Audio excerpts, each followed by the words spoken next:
Brasil vive uma crescente de violência contra mulheres. Mais de 1.500 feminicídios foram registrados em 2025, uma alta de 7,4% em relação ao ano anterior, o que explica tanta violência de um gênero contra o outro. Para especialistas, essa violência é resultado de uma mentalidade social produzida e mantida principalmente por homens que ainda veem a mulher como ser inferior e submisso. E essa lógica preocupante tem ganhado cada vez mais espaço na internet. É a chamada misoginia digital. A misoginia é o ódio, a aversão às mulheres. E ela existe. Ela, inclusive, tem páginas com milhões de seguidores, os chamados Red Pill, né? Homens que educam homens para serem agressores de mulheres. Essa manosfera ela acaba se organizando em torno de círculos de homens que ensinam outros homens a terem valores. E esses valores, basicamente, estão pautados numa diminuição da mulher para que eles se sintam melhores, para que eles tenham poder, né? Então, a misoginia na internet, basicamente, é a organização de grupos, incels, red pills, pessoal que se juntam em torno de uma espécie de manosfera para diminuir a mulher, para dizer que ela não tem valor e, portanto, ela deve ser submissa, ela não pode ter uma carreira, senão ela vai ser carreirista, então ela tem que estar dedicada ao lar, tem que estar dedicada a ser o lugar da reprodução que apoia o modo de produção do homem. O chamado movimento Red Pill surge na internet como uma referência ao filme Matrix, ao representar a ideia de despertar para a realidade.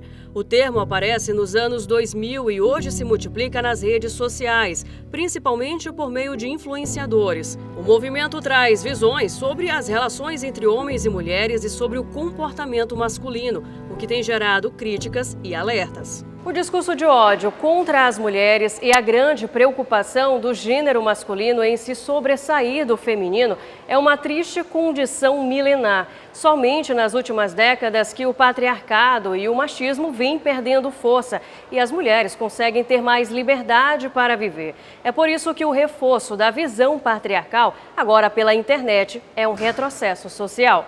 Porque quando a gente tem um homem, né, educado, para entender que para que ele tenha valor, ele precisa diminuir uma mulher, a sociedade toda já perdeu aí. Esse tipo de conteúdo afeta principalmente a nova geração que está mais conectada.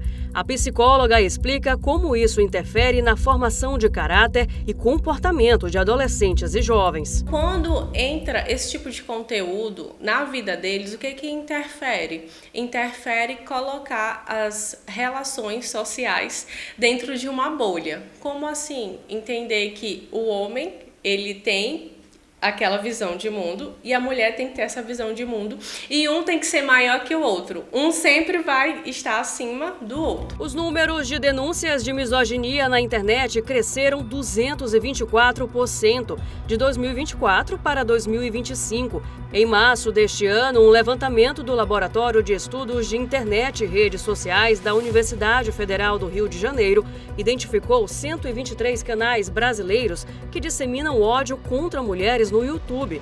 Juntos, eles somam mais de 23 milhões de seguidores.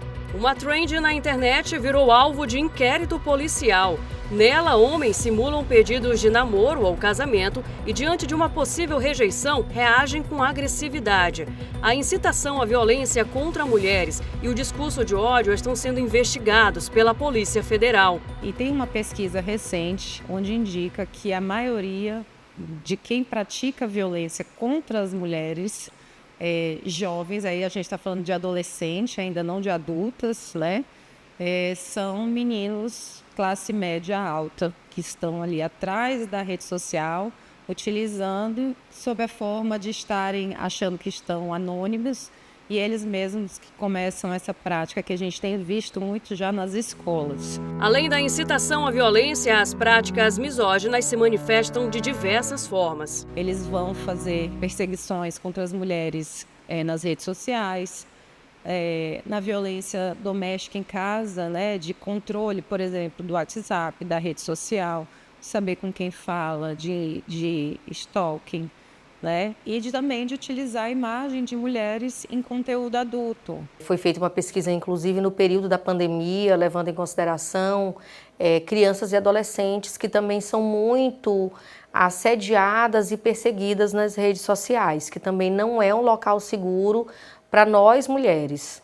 Também a pornografia de vingança, que acontece muito se utilizando redes sociais, mas uma coisa muito comum, principalmente dos crimes de violência sexual, de violação sexual, é a não denúncia. Os casos podem ser denunciados à polícia, às plataformas digitais e também dentro das próprias redes sociais. Em âmbito federal, a Câmara dos Deputados está analisando propostas para criminalizar a misoginia e também para deixar mais rigorosa a punição por violência digital contra mulheres. Além da atuação das autoridades, o enfrentamento também passa pela família e pelo meio social. Reprimir condutas de violência e investir na formação dos jovens são passos fundamentais nesse processo. Tem que ter uma ação conjunta.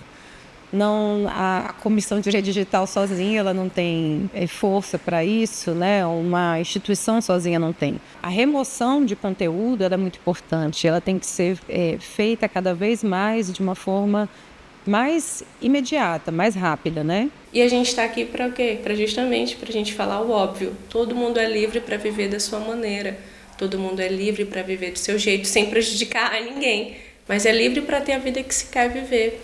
E essa é a maior resistência.